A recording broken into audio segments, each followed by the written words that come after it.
Magandang gabi po sa ating lahat mga kababayan. Sa oras pong ito, meron po tayong panonooring isang video na kung saan isang live interview ni Ka Eric at ni Dr. Lorin Badoy sa kanilang programang Pilipinas Kung Mahal doon sa isang ex-PDEA agent na nag-testify doon sa hearing sa Senado na si Mr. Jonathan Morales. So ito pong interview na ito ay eksklusibo mula sa programang Pilipinas Kung Mahal ni Ka Eric at ni Dr. Lorin Badoy. Kitang-kita ko, umihiti ay sumisinghot ng white powdery substance. In-identify sino-sino itong mga ito. Bagamat kita ko yung mga tao, kilala ko yung mga tao, pero pina-identify ko dun sa confidential informant. At sino sila? Sabi niya, si Maricel Soriano, ito si Bongbong Marcos. Nung pinahulit ko pa kung ano ang alam niyang pangalan itong mga ito. Hindi ako nagsabi niyan. Yung confidential informant. Ano ang access niya? Ano ang access niya? Sinagot din niya. Ano siya doon? Bakit nandun siya? Sinagot din ng confidential informant. Unti-unti kong inaalala yung mga panahon na nakaharap at nakunan ko siya ng salaysay. Kaya nga sabi ko, itong pinagmulan ng tao na to, sabi ko, ito lang yung po pwedeng maging daan para muli ko siyang makaharap doon sa Senado. Para mabigyan siya ng pagkakataon kung ano, Sana buhay pa sa sir at madugtungan. Para na rin matiyak yung kaligtasan niya. Sana, kung dumating man yung panahon, magkaroon ng garantiya, yung totoong magbibigay ng protection sa kanya. At sa iyo. Yun lang ang talagang problema. Kasi kung ang subject ng usapin na ito ay yung mismong nanunungkulan, pangunahing nanunungkulan dito sa bansa, paano tayo na kakatiyak ng kaligtasan? Exactly. The point. Hindi kaya tayo biglang atakihin sa puso? O hindi kaya maging abo na lang tayo?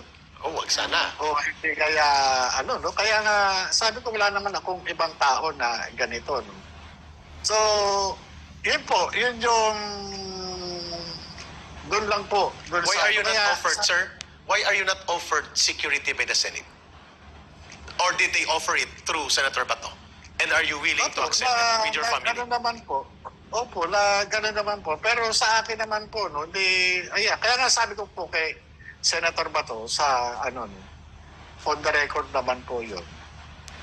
Wala naman mag-i-interest sa akin dito, kundi yung, si Pangulong Bongbong Marcos. Dahil ito lang naman yung issue. Kumbaga sa patahimikin nyo na yan para hindi na nagsasalita. Patahimikin nyo na yan para hindi niya na maiharap yung testigo niya. Patahimikin nyo na yan, di ba? Kumbaga sa kaya nga ang PDEA, talagang sinisikap nila na gibain. Gibain yung aking kredibilidad, ang aking pagkataong matagal ng durog. Tama. Durog na durog yung pagkatao ko. Pero, yung taong dinurog nila na naging pulpos, ito yung magiging puwing sa mga mata nila. Exactly. What is happening? Tandaan nila yan. Sir, Tandaan nila. Sir, napakaganda ng sinasabi nyo. No? So, kasi experience din namin yan na kinikasing kami, hinaharas at tinitreten at intimidate dahil nagsasalita ng katotohanan. Kasi paulit-ulit sinasabi mo kahapon doon sa mga kasama nyo, kahit kay DJ Lasso, hindi ko kayo masisisi. Yeah. Pero it was elegant para sa akin kasi kino-call out nyo yung pagsisinungaling nila. Pero kasi yung sinasabi niyo na hindi masisisi, sa akin, pang paniniwala ko kasi masisisi sila. Dapat silang sisihin. Kasi tao tayo, lahat tayo dito ay sumusugal, lahat tayo dito ay gumagawa ng desisyon. At yung desisyon na yan, hindi lang tayo ang maapektuhan, kundi ang mga anak natin at ang salinlahing Pilipino. So lahat tayo dito tumitindig. At katulad nung sinabi mo dito, kung may mangyari sa ating tatlo dito, isa lang naman talaga dito ang ang pwedeng gumawa niyan, at yan si Bongbong Marcos, no? So, yun yung Tama po. at saka yung sinasabi mo, sir, no, na yung mga nagsinungaling kahapon, sisisihin natin sila, no? Meron silang sagutin sa Pilipino, no? At sa sarili nila, at sa kung anong pang paniniwala nila, no? So, Correct. hindi sila off the hook. At sir, yun ang tanong ng taong bayan sa inyo. Ang paglantad ninyo ay hindi maiiwasan ang napakalubhang panganib sa buhay ninyo, sa pamilya ninyo, sa mahal ninyo sa buhay. Naranasan ko rin yan, Sir Morales, nang lumantad ako laban sa organisasyong pinanggalingan ko. Hanggang ngayon. Hanggang ngayon. Ang CPP, NPA, NDF na pilit nating pabagsakin ang terorismo nila, kaya tumulong tayo sa gobyerno. Ang tanong, sir, direktang tanong sa inyo, baka hindi pa ito na tanong sa inyo. Bilang batikang investigador, PIDEA Operative, Intel Trained, Investigation Trained, naniniwala pa rin ba kayo na ang validity ng 2012 operations na hindi natuloy at kung kaya nagpapatuloy ang kontrobersya at iskandalong ito ay sapagkat naniniwala pa rin kayo na si Bongbong Marcos Jr. bilang Pangulo ng Bansa is still into drug abuse and drug addiction. Pangulo ng Bansa is still into drug abuse and drug addiction na dapat matigil na at dapat panagutan niya at huwag mailagay sa panganib ng isang problematic mental state level ng Pangulo dahil sa involvement sa drug abuse. Do you believe it na ganon pa rin ang kanyang ginagawa ngayon? Batay sa iyong kalaman sa investigasyon mo. Kung ang tinutukoy nyo is yung validity ng pagsasagawa ng investigation, wala naman pong expiration yan. Ang investigation po, ang importante lamang po dyan is to determine the facts and circumstances. Okay. Kung kagaya niyan, kung tayo nag-iimbestiga, kaya tayo nag-iimbestiga, gusto natin may malaman. Meron tayong gustong madetermina. Kung yan, bibigyan natin ng limitation o ikakahon natin yan, mawawala ng kakayahan o ng kalayaan yung nagsasagawa ng investigasyon o yung isinasagawa investigasyon. Ang investigation dapat walang harang. Yes. Wala siyang mga boundaries para malaya niyang makuha yung mga kinakailangan niyang makuha. Kaya nga nag-iimbestiga, nagsasaliksik. Tama. Di ba? Nagsasaliksik. Nagkakaroon ng pagsubaybay, nagkakaroon ng mga test, nagkakaroon ng observation. Yun po yan eh. Ngayon, yung sinasabi niyo po kanina, ibabalik ko lang Yes, sir. sa mandato. Bilang halagan ng batas, mayroon kaming mga sinusunod na panuntunan. Ano ito? Ito yung presumption of regularity. Yes. Ibig sabihin, huwag kang lalabas dyan. Kung kinakailangan tumawid ka sa lubid o sa alambre, gawin mo yan. Dahil ganyan kasilan ang ating trabaho. Hindi po pwede na magkakamali tayo. No margin for error. Ngayon, kung ikaw ang pinuno ng liderato o ng isang ahensya, dapat maging sensitibo ka. Maging metikuloso ka. Dahil hindi po pwedeng kakitaan ka ng kaanumang kasablayan dahil hindi ka irerespeto ng mga taong nasa likuran mo. Kapag kaya nakitaan ka ng kasablayan, ganyan lumalabas yung mga informasyon sa loob ng So, sir, opisina. Klaro. So sir, nakita natin kahapon yung todo depensa ni DJ Lasso sa Pangulo, no? Kitang-kita at yung pag-demolish sa inyo. So, ang tama ba na maisip namin ngayon, no, na ang PIDEA ay nanganganib sa ganyang klaseng leader?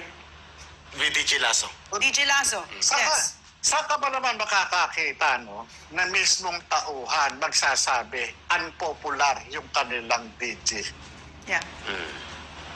Di ba? Kumakalat Saan ngayon, ka sir. ba naman makakakita? Magta-transfer ka ng tao, mag-a-answering back. Oh my. Saan ka ba naman nakakita? Agency order, napunta kay Maharlika, nag-transfer ka ng tao. Kakaiba ito, ha? Grabe ah. Kakaiba to. Agency Sa order. PNP ba nangyari dyan? Sa AFP ba nangyari yan? No. Tama. Ang agency order, may security classification yan na restricted. Yeah, internal documents yan eh. Hindi po pwedeng ano yan, kumbaga sa ano, kaya nga, ano yan eh, kung kaya, bakit restricted dyan? Kasi nga, may mga itinatago dyan, may mga confidentiality, ano yan, ano, dahil na maaaring manganib yung buhay ng tao na magta-travel o na nare-reassign. Pwedeng abangan yan kung saan man, di ba? Nandyan yung, ano, di ba, shortest travel route, ganyan, o kung authorized ba, o ano, di ba? Tama ka. May mga ganyan yan eh. Kaya, Sir, may binanggit ka sabi maganda ko nga- kanina, sir. Agawin ko na ng konti. May binanggit ka kanina maganda. Ito, sir, ang magandang binanggit mo na ang investigation hindi pwedeng limitahan. Ibig sabihin, hindi pwedeng sabihin ni DG Lasso at ng taga-PIDEA na 2012 pa yan eh. Matagal na yon, tapos na yon. Yun ba ang tumbok mo? That the investigation on the involvement of the President now and in his involvement 10 years ago in 2012 should not be limited if we are to ferret out the truth and to bring accountability to a very high office like the office of the President. Hindi mo pwedeng sabihin 2012 pa yun. Bakit mo pakakalkalin?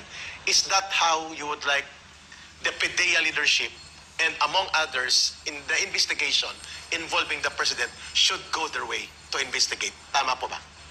alam nyo, kaya ka nga mag-iimbestiga eh, para makuha mo yung katotohanan eh.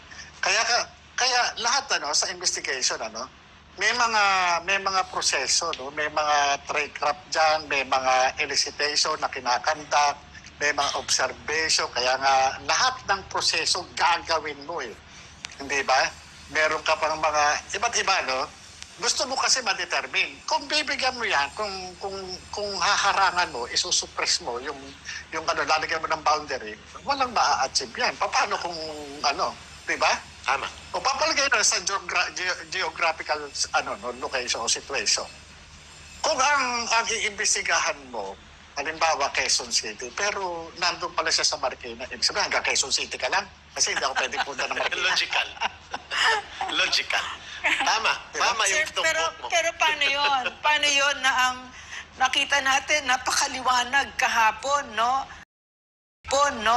Ang PIDEA, yung head ng agency mismo, Ayaw mag-investigate. ang pumoprotekta sa isang pangulo na napakalakas ng ugong-ugong na ay isang drug addict, bangag.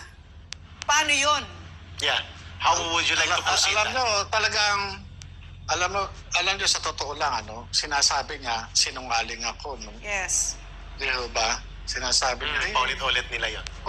kung ano man, kakanyahan niya na bahala siya, no?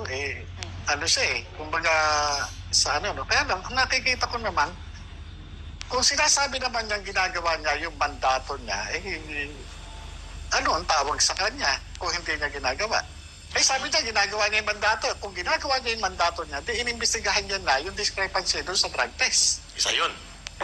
Nasa power ng PIDEA, no? Nasa Republic Act 9165, yung authority para mag-issue pa ng subpoena duces tecum and ad testificandum. Bakit duces tecum? Pag nagsubpoena siya doon sa drug testing facility, mapapasubpoena niya yung mga logbook, yung mga kung ano man yung dinaan ng dokumento ng proseso ng drug test. Pati yung paglalogbook niya, pagpaproseso, kung pag ganito, ganyan, di ba? Ano yung nakasulat dyan. Ad testificandum, yung testimony ng doktor o yung pathologist niya, kung ano man, medical technologist, nandyan. Yung mga administrat dyan, nandyan. Ano? Yun marami kang makukuha kung gusto mo. Kung gusto mong gawin yung mandato mo. Kaya nga, napaka-importante rito is yung presumption of regularity. Kung shortcutin mo, wala irregular, wala ang mangyayari sa atin. Diba? Kagaya niyan. Kung ang mandato mo, sinunod mo, ginawa mo, hindi mo ako gaganyanin. Yes. Yan ba yung presumption of regularity? Ano ba ang trabaho mo? Mag-prosecute ng isang investigador na nagkaroon lang ng personal information mula sa declaration ng confidential informant? Ano ba trabaho mo? Abogado ka ba? Piskal ka ba? Para usigin mo yung isang nagpipresenta ng kanyang personal information doon sa isang investigation. Klaro. Kasi nga, Diba, sir, makatulad lang tayo na resource person. oo. Kasi nga, sir, tingin ko, no, napaka-weak ng leadership natin ngayon na ang hinihingi, number one, loyalty kesa sa competence. So, yun nga nakita ko kahapon. Parang hindi niya alam yung mandato niya. At paulit-ulit ko nakita yan sa lahat ng mga ahensya. Pero ang mga pinaupo ay mga loyal. Talagang pagtatakpan talaga sila. So, ito yung crisis in leadership na nararamdaman natin ngayon. At ang tanong dyan, Ma'am Lorraine, kay Mr. Jonathan Morales, Sir, tinaya mo na dito lahat-lahat. Yeah. Tumaya na rin dito sila Senator Bato de la Rosa. Siya lang halos kahapon ang tumindig para sa inyo na mabigyan ka ng boses. Sinisip pa. Oo, at binabash pa siya. At alam natin, there will be political and other form of pressures against the senator. At handa naman daw siya. Gaano kayo kahanda at saan ito hahantong? Mr. Jonathan Morales, ang pananagutan ng Pangulo ng Bansa sa iyong mga nare-reveal ngayon ay nakasalang para hatulan ng taong bayan because we are not expecting PDEA to investigate their boss. Sabi mo nga, pero under the law, they have to do that. But under the convenience and expediency of retaining their position, hindi nila gagawin yon. Where do you like to see this? Nakikinig ang taong bayan kung bakit mo itinaya ang lahat dito sa revelations na ito at sa tingin ko, hindi ito matatapos at hindi pwede ito daanan lamang ng pananahimik at pagbawalang bahala ng Pangulo. Go ahead po, Jonathan Morales, sir.